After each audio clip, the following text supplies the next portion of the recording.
انقلاب اسلامی کی خصوصیت یہ ہے کہ اس میں شروع سے لے کر آج تک مادہ پرستی کی جھلک نہیں ہے، معاشیات کی جھلک نہیں ہے۔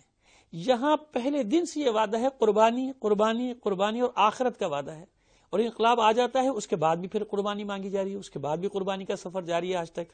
یعنی جو لوگ گھروں سے نکلے ہیں وہ معاشی فائدے کے لیے نہیں نکلے، وہ مادی فائدے کے لیے نہیں نکلے، وہ روحانی فائدوں کے لیے نکلے ہیں، وہ آخرت کے لیے نکلے ہیں۔ لہٰذا یہی سبب ہے کہ تمام انقلابات کے مقابلے میں اسلامی انقلاب پوری دنیا کے مقابلے پر، ایک وقت تو وہ بھی تھا کہ پوری دنیا ہی اگینسٹ تھی نا، اب تو الحمدللہ دنیا جو ہے وہ 2 حصوں میں تقسیم ہو گئی ہے، لیکن ایک وقت تھا کہ سبھی شرق غرب جو لیفٹ رائٹ سبھی انقلاب اسلامی کے مخالف تھے۔ اگر اس میں روحانیت نہ ہوتی، اگر اس میں آخرت کا عمل دخل نہ ہوتا تو یہ انقلاب سروائیو نہیں کر سکتا۔